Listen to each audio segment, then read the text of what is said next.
¿Qué tal? Buenas tardes, amigos de Proyecto Grado Cero. Nos encontramos transmitiendo desde el Instituto de Investigaciones Jurídicas el día de hoy para el seminario sobre los derechos de los pueblos indígenas. Para ello nos encontramos en la mesa la doctora Rachel Sider. Muy buenos días, Erika. Muy buenos días, Guadalupe. Laura Erika González. Y Guadalupe Vieira. Bueno, pues muchas gracias, doctora, por cedernos esta entrevista. Queremos hablar acerca de la ponencia que acaba de dar hace unos momentos, acerca del pluralismo jurídico. ¿Podría explicarnos más acerca de este tema? Bueno, sí, muchas gracias. Ustedes saben que aquí en México el estudio del pluralismo jurídico es un campo muy importante tanto para la antropología jurídica como de forma creciente para el derecho. Lo básico del pluralismo jurídico es la idea de que existe varios distintos tipos de derecho en un solo campo social. O sea, que no solo existe el derecho del Estado, que no hay una única fuente del derecho, sino que el mundo contemporáneo y el mundo precontemporáneo también está caracterizado por la multiplicidad de fuentes de derecho, de tipos de derecho. Para ponerles un ejemplo cotidiano, aquí en México la existencia de varios distintos tipos de derecho indígena dentro del derecho hegemónico, el derecho estatal. Lo que quería llamar la atención en la ponencia, bueno, básicamente dos cosas, ¿no? Uno, que la pluralidad de legalidades siempre implica la pluralidad de ilegalidades, ¿no? O sea, que nombrar algo como legal implica nombrar otra cosa como ilegal, ¿no? Nombrar a un cierto tipo de autodefensa como legal implica criminalizar otro tipo de organización, ¿no? El Estado es el poder que normalmente tiene, ¿no?, la facultad de nombrar qué es lo legal, qué es lo ilegal. Lo hemos visto en los últimos años con el creciente reconocimiento de los derechos de los pueblos indígenas, que no ha sido del todo, que ha sido muy parcial, pero ciertas cosas que antes eran criminalizados o no reconocidos como legales, ahora son incorporados como parte del derecho estatal. Eso por un lado, el punto de las legalidades y ilegalidades. Creo que es importante para los estudiantes de todo tipo, pero particularmente del derecho, porque pues sabemos el fetiche del derecho, sí. y hay una tendencia solo a estudiar legalidades, ¿no? Eso ya es un gran paso, reconocer que hay más que un tipo de legalidad. Pero el estudio de la legalidad siempre implica el estudio de la ilegalidad, ¿no? Y es en esos movimientos entre qué es considerado legal en un momento o ilegal en otro que podemos ver cómo opera el poder, la economía, los cambios en la sociedad. Por otra parte, otra cosa que estaba señalando en la ponencia, y eso sí en los estudios del pluralismo jurídico ha sido una tendencia creciente, es de ver el pluralismo jurídico a nivel global, es decir, la globalización del derecho, ¿no? Ya aún los positivistas más duros aceptan de que los más duros tal vez no, pero la mayoría de que hay otras fuentes del derecho, que no es necesariamente la Constitución, el derecho nacional, sino que NAFTA, por ejemplo, el Tratado de Libre Comercio con los Estados Unidos, una fuente de derecho, ¿no?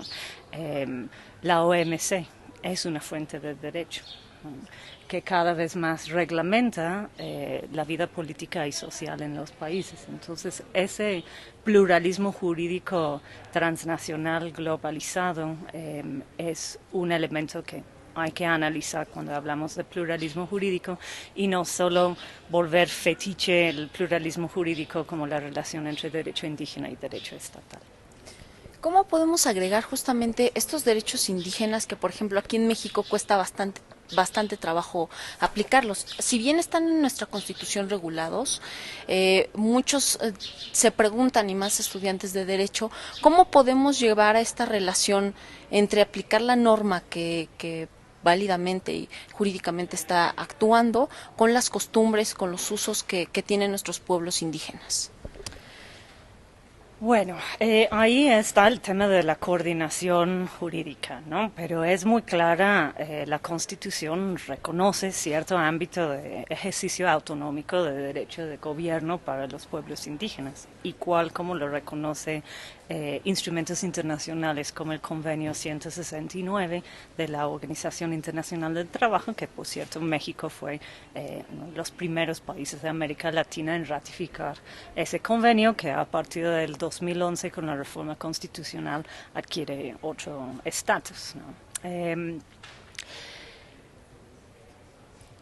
Dicho eso, dicho que hay un principio constitucional de reconocimiento del derecho indígena, de las formas de gobierno y de las formas autonómicas y de los territorios indígenas, pues luego la pregunta que siempre plantean los abogados es, bueno, ¿cuáles son los límites de las jurisdicciones? ¿No? ¿Qué pasa cuando alguien tiene un conflicto en una jurisdicción? ¿Dónde va a apelar su caso? ¿Cómo va a apelar su caso? ¿Qué tipo de tribunal va a escuchar la apelación, etcétera, ¿no? Y eso pues ha habido distintos tipos de avances en otros países de América Latina, no en México, pero principalmente en los países andinos, donde están constitucionalizados en mayor o menor medida los derechos colectivos de los pueblos indígenas, y en algunos países sí hay leyes de coordinación, ¿no? Lo que en Bolivia se llama ley de deslinde, que especifica todas las cosas que a los abogados necesitan saber y les fascinan definir, que es pues sobre quién ejerce jurisdicción sobre quién o qué tipo de materias, etcétera, ¿no? Creo que eso es un punto secundario, ¿no? El punto principal es el reconocimiento del derecho autonómico, ¿no? El derecho de ser fuente de derecho de los pueblos indígenas, ¿no? No se trata de una incorporación del derecho indígena al derecho estatal, ¿no? Varios pueblos dirían que ni siquiera se trata del reconocimiento, ¿no? Porque ellos son previos al Estado y las formas de gobierno son previos al Estado republicano, pero ahí el punto central es el respeto para esas formas alternas de ser, ¿no? Que lógicamente no son blancos y negros, ¿no? No es que los mestizos tienen una forma de derecho y los indígenas tienen otro, ¿no? O sea, todas las formas de derecho en la práctica son híbridos, ¿no? Son cosas dinámicas, son cosas en constante evolución, cosa que vemos con el derecho constitucional mexicano, creo, en este momento. Así es. Bueno, y retomando lo que señaló en la ponencia en cuanto al aspecto de los estudios críticos, señaló también el aspecto del poder en el derecho. ¿Cómo es que el poder crea el derecho y cómo funciona el derecho dentro de este aspecto? ¿Cuál es la perspectiva, dentro de su opinión, para este tema?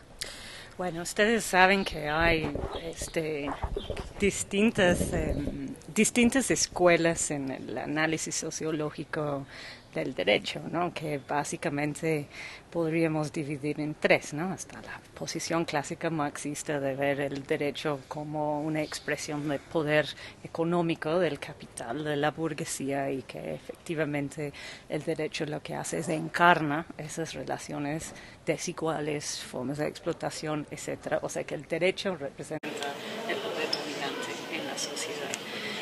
Otra visión frente a los derechos, el derecho liberal, ¿no? La idea de que el derecho tiene una autonomía propia, etcétera. Una visión, si quiere, más optimista del derecho, pero efectivamente de no insistir en la constitución social del derecho, sino que de ver el derecho como algo aparte, encima muchas veces de la sociedad. Y luego hay una tercera vertiente, que es una vertiente muy latinoamericana, también es un punto intermedio, si quieren, decide tener una apreciación crítica del derecho, es decir, de ver cuál es la relación entre distintas formas de derecho y distintas configuraciones sociales, económicas, raciales, de género, etc. Pero que no toma una posición tan tajante como las visiones muy marxistas clásicas frente al derecho, decir, pues el derecho no sirve porque el derecho es un instrumento de opresión. Y bueno, en eso vemos todas las líneas del neoconstitucionalismo latinoamericano, lo que mi colega Mauricio García Villegas acaba de nombrar, el constitucionalismo aspiracional, es decir, los derechos humanos también, porque los derechos humanos que son derechos positivos, son derecho aspiracional, son una construcción social, son algo invocado por muchos distintos personas y grupos y pueblos en muchas partes del mundo que no necesariamente corresponde a lo que en una escuela de derecho se estudia. Como los derechos humanos, pero tiene fuerza política, fuerza social, ¿no? Entonces, volviendo a tu pregunta, es imposible estudiar el derecho sin estudiar el poder, pero no es aconsejable reducir una lectura del derecho solamente a una lectura del poder, porque pues es más complejo que eso. Así es. Bueno, pues también podría decirnos acerca de cómo es que el derecho ha fundado parte de también vulnerar los derechos humanos o vulnerar las garantías de los pueblos. En este aspecto nos hablaba de despojar, ¿no? De despojar ya sea la cultura, de despojar la lengua, de despojar ya sea los bienes naturales como el agua o los recursos. En este sentido, ¿cómo es que el Estado neoliberal ha influido en este aspecto? Bueno, lo que hemos visto en los últimos 20, 30 años es efectivamente una revolución del derecho a nivel mundial, de la noción de propiedad. Como decía en la ponencia, mediante las instituciones de la gobernanza global como la OMC, la Organización Mundial del Comercio, el Banco Mundial, el Fondo Monetario Internacional en sus distintos momentos se ha impuesto una noción de propiedad, ¿no? De dominio exclusivo, que se ha ido extendiendo a nuevos campos, ¿no? Cosas que nunca pensábamos que podían ser mercancía, que yo podía tener como propiedad: el aire, ¿no? El agua, el genoma humano, ¿no? La propiedad, la idea de la propiedad intelectual es una revolución en la noción de propiedad y derecho, muy disputado, por cierto, pero sí efectivamente y simplificando, el derecho ha servido para volver mercancía cada vez más cosas, ¿no? Y facilitar cada vez más el intercambio transnacional, ¿no? Y la acumulación de estos bienes o estas cosas, ¿no? O estas cosas que ahora son definidas como mercancías, que en otras conceptualizaciones de derecho, ¿no? No son de dominio exclusivo, ¿no? Incluso la idea de beneficio público, ¿no? Para no ir a una visión muy radical sobre el uso de los bienes, pero que algo es un bien público, entonces tienes un dominio limitado, ¿no? De la posibilidad de privatizarlo y volverlo propiedad individual, cosa que pues México fue líder en toda América Latina con su legislación agraria, ¿no? Con la idea del ejido, cosa que fue desmantelada con la reforma del artículo 27. Es creo que ejemplo más claro de esta transnacionalización de una idea privatizada, individualizada de propiedad como dominio pleno. No hay más. Muchas gracias. Bueno, y también mencionaba que estos derechos que se fueron comercializados y que hasta en un momento dado ya todos pensamos que podríamos tener acceso a ellos, no como que son de dominio público, sino ya como acceso como mercancía. ¿Cuáles de ellos deberíamos de reconocer principalmente para este pluralismo cultural y para que sean reconocidos, o sea, que no deberían de serlo? Bueno, yo creo que hay que ver cuál va a ser el efecto de otorgar el derecho de dominio exclusivo sobre un bien, ¿no? Para la sociedad. Eso es lo que se supone que hacen los legisladores, ¿no? ¿Cuál ha sido el efecto en México, por ejemplo, del desmantelamiento no solo del derecho agrario, sino de todo el andamiaje de apoyo a la economía campesina? Ha sido de que una gran mayoría de familias mexicanas no se pueden sostener si no mandan sus hijos a los Estados Unidos para trabajar en las economías ilegales o llamados ilegales en las economías ilegalizados y tolerados a la vez, ¿no?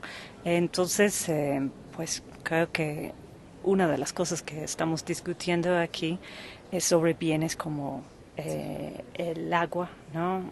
Y de hecho se ha hecho mucho trabajo aquí en la facultad sobre el derecho al agua.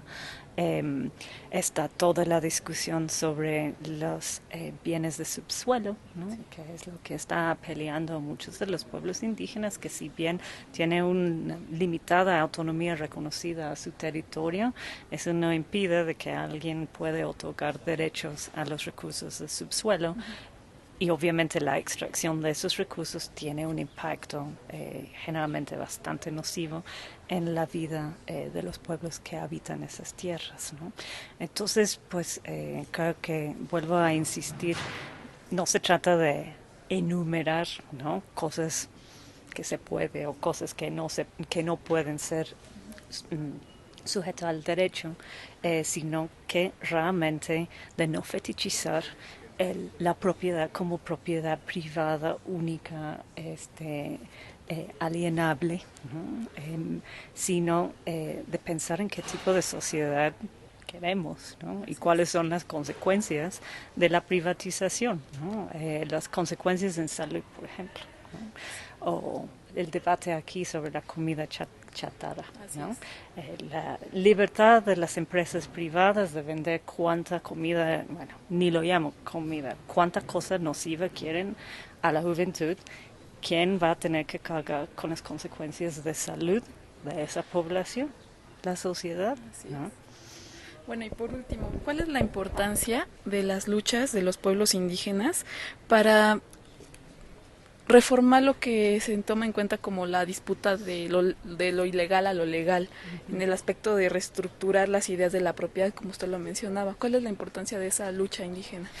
Sí, yo creo que es muy importante, yo creo que esperamos mucho de los pueblos indígenas también, a veces son como el depositario de las esperanzas de todo el mundo para otro tipo de orden jurídico y político, y pues hay que también estar muy consciente de cuáles son los dilemas y las situaciones que enfrentan los pueblos indígenas hoy, que son cada vez más criminalizados, y por estos cambios que estamos mencionando tienen cada vez menos posibilidad de reproducción de su propia vida social. Pero bueno, no solo los pueblos indígenas, sino que pueblos en muchas partes del mundo tienen otras concepciones de uso, propiedad, usufructo, ¿no?